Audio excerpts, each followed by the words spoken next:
क्या सत्य वही है जो इन चर्म नेत्रों को प्रतीत होता है, अथवा सत्य वह है जो काल के गहरे गर्भ में छिपा रहता है? कुरुक्षेत्र की उस रक्त रंजित भूमि पर एक अतीव रहस्यमय सन्नाटा छाया था।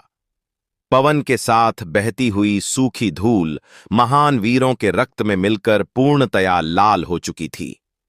भयंकर समर के पश्चात जब सूर्य अपनी रश्मियों को समेटकर अस्त हो रहा था, तब समस्त सेनाओं में भयंकर शांति छा गई थी। सूर्यपुत्र कर्ण भूमि पर अचेत अवस्था में गिरे हुए थे। उनके शरीर के हर अंग से रक्त की तीव्र धारा बह रही थी। दूसरी ओर कुंतीपुत्र पार्थ के मुख पर विजय का कोई उल्लास अथवा हर्ष नहीं था, केवल एक गहरी और चुभने वाली विरक्ति थी। पार्थ के हाथ रह रहकर कांप रहे थे। तभी परमेश्वर माधव ने अपने होंठ खोले। उनके मुख से निकले शब्दों ने समय की गति को वहीं रोक दिया। माधव गंभीर स्वर में बोले, पार्थ, क्या तुम्हें लगता है कि तुमने सूतपुत्र को समाप्त किया है? यह तुम्हारा भयंकर अज्ञान है। माधव की यह बात सुनकर कुंतीपुत्र पार्थ के हाथ से उनका दिव्य धनुष नीचे गिर गया। उनकी आंखों में एक विचित्र भ्रम और भय छा गया। हे केशव, आप यह क्या कह रहे हैं? मेरे तीरों ने ही तो उनके प्राण लिए हैं। पार्थ ने कांपते हुए स्वर में पूछा।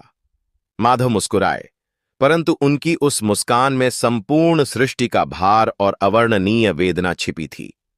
वायु का वेग अचानक रुक गया। केशव ने कहा, पार्थ, सूतपुत्र की मृत्यु तुम्हारे तीरों से नहीं हुई। उसे तो बहुत पहले ही मार दिया गया था। मैंने स्वयं उसका अंत सुनिश्चित किया था। यह सुनकर वहां उपस्थित हर एक वीर सुन्न रह गया। किसी को श्वास लेने का भी साहस नहीं हो रहा था। स्वयं देवराज इंद्र भी आकाश से यह दृश्य देखकर स्तब्ध थे। माधव का यह रहस्यमय खुलासा कोई साधारण बात नहीं थी। श्री कृष्ण ने अपनी दृष्टि उस महान योद्धा पर स्थिर की जो अब मिट्टी में विलीन हो रहा था। स्मरण करो पार्थ, माधव का स्वर भारी होने लगा। सूतपुत्र की हत्या तो उसी दिन हो गई थी जब उसे समाज ने सूतपुत्र कहकर अपमानित किया था। एक नवजात शिशु को जब उसकी माता ने नदी की लहरों में त्याग दिया, तभी उसकी प्रथम मृत्यु हो गई थी। दृश्य परिवर्तित होता है। दर्शक अब उस पीड़ा को अनुभव कर सकते हैं। एक माता का विलाप और एक बालक का समाज से निरंतर तिरस्कार। जब उसे शिक्षा प्राप्त करने का अधिकार नहीं मिला, जब उसे सूत कहकर हर प्रतियोगिता से बाहर कर दिया गया, तब क्या उसकी मृत्यु नहीं हो रही थी? माधव के ये शब्द तीरों से भी अधिक तीखे थे। पार्थ की आंखों से अब अविरल अश्रु बहने लगे थे। केशव ने अपनी बात को निरंतर आगे रखते हुए कहा, पार्थ, तुम केवल अंतिम प्रहार करने वाले निमित्त मात्र हो। सूतपुत्र को तो देवराज ने भी मारा जब उन्होंने कपट से उसके अभेद्य कवच और कर्ण आभूषण मांग लिए। एक पिता होकर भी उन्होंने अपने हित के लिए भारी छल किया। क्या वह मृत्यु नहीं थी? सन्नाटा और भी गहरा हो गया।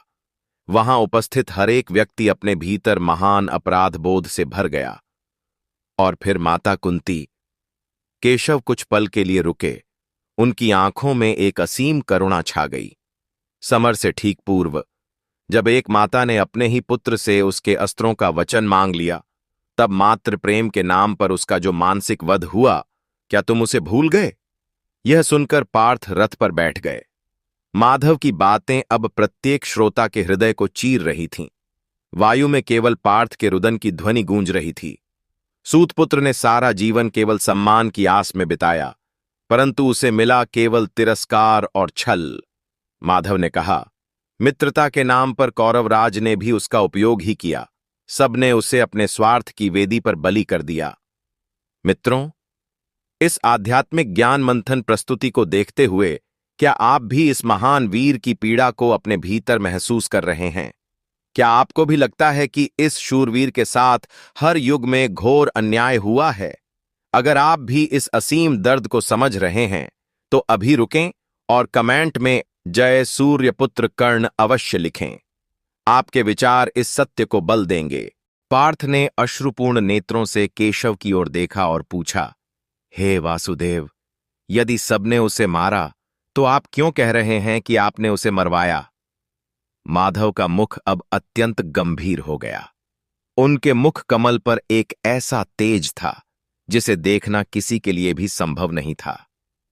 केशव ने अत्यंत शांत परंतु भारी स्वर में कहा, हां पार्थ, मैंने उसका अंत सुनिश्चित किया, क्योंकि यदि वह जीवित रहता तो धर्म और अधर्म की इस परिभाषा में सबसे अधिक हानि उसी की होती। मैंने ही उसे उसके सबसे घातक अस्त्र का प्रयोग करने पर विवश किया। सूत पुत्र अजेय था, उसे परास्त करना किसी के भी वश में नहीं था, अतः मैंने ही तुम्हारे रथ को सुरक्षित किया और उसके रथ का पहिया भूमि में फंसने दिया। केशव के ये वचन वज्र के समान गिरे। मैंने धर्म की स्थापना के लिए एक ऐसे वीर का बलिदान लिया जो स्वयं धर्म का सबसे महान ज्ञाता था। मैंने उसके सारथी शल्य को उसे हतोत्साहित करने की प्रेरणा दी। मैंने ही तुम्हें निहत्थे शत्रु पर बाण चलाने का आदेश दिया। पार्थ, मैंने इस विश्व के सबसे महान दानी और शूरवीर को छलने का पाप स्वयं अपने शीश पर लिया है, ताकि आने वाला युग तुम्हें धर्मराज का रक्षक मान सके। माधव की इन बातों को सुनकर पार्थ फूट फूट कर रोने लगे। वह अजेय योद्धा, जिसने तीनों लोकों को जीतने का साहस रखा था, आज निहत्था और असहाय होकर भूमि पर लेटा हुआ था। उसका जीवन केवल एक दुखद गाथा बनकर रह गया था। कुरुक्षेत्र का वह शांत वातावरण अब एक भयंकर शोक में परिवर्तित हो चुका था। माधव ने उस मृतप्राय वीर के समीप जाकर अपना हाथ उसके शीश पर रखा। जैसे ही माधव का स्पर्श हुआ, उस वीर के मुख पर एक अलौकिक शांति छा गई। सारी वेदना, सारा अपमान और सारे तिरस्कार उस एक स्पर्श से समाप्त हो गए। केशव ने कहा, यह मेरा प्रतिशोध नहीं था पार्थ, यह मेरी करुणा थी। मैं उसे और अधिक अपमानित होते हुए नहीं देख सकता था। मैंने उसे वह मुक्ति दी है जिसे प्राप्त करने के लिए देवता भी तरसते हैं। मैंने उसका अंत करके उसे सदैव के लिए अमर कर दिया है। ये रहस्य सुनकर उपस्थित सभी लोगों की आत्मा कांप गई। सत्य इतना भयावह और इतना पवित्र भी हो सकता है। सूतपुत्र के निष्प्राण शरीर के पास बैठकर स्वयं नारायण की आंखों से भी एक अश्रु छलक आया। वह अश्रु भूमि पर गिरा और वहीं समा गया। यह कोई साधारण दृश्य नहीं था, यह सृष्टि के रचयिता का अपने सबसे प्रिय सृजन के लिए विलाप था। एक ऐसा वीर जो हर पल अपनों से छला गया, जो हर पल धर्म के नाम पर छला गया, आज वह शांत था। पार्थ को अब यह स्पष्ट हो गया था कि इस समर में वास्तव में कौन पराजित हुआ है और कौन विजयी हुआ है। विजय पाकर भी कुंती पुत्र हार गए थे और मृत्यु को गले लगाकर भी वह सूर्यपुत्र सदैव के लिए विजयी हो गया था। यह रहस्य हर एक श्रोता के हृदय को झकझोर देने वाला था। सत्य की यह विजय कितनी भारी थी। परंतु मित्रों, कथा यहां समाप्त नहीं होती। केशव ने उस महान शरीर को देखकर एक अंतिम रहस्योद्घाटन किया, जिसे सुनकर पार्थ की श्वासें ही रुक गईं। माधव ने पार्थ की ओर घूमकर कहा, पार्थ, तुम शोक कर रहे हो, परंतु क्या तुम जानते हो कि इस सूर्यपुत्र का एक अंतिम सत्य और भी है? एक ऐसा सत्य जो यदि मैं इस समर से पूर्व तुम्हें बता देता तो तुम स्वयं अपने ही अस्त्र से अपना शीश काट लेते। क्या तुम जानना चाहते हो कि वह सबसे भयानक रहस्य क्या था, जिसे मैंने आज तक तुमसे और पूरी सृष्टि से छिपा कर रखा? आखिर वह रहस्य क्या था जिसने स्वयं केशव को भी विचलित कर दिया? यह जानने के लिए इस आध्यात्मिक ज्ञान मंथन चैनल को अभी सब्सक्राइब करें। मिलते हैं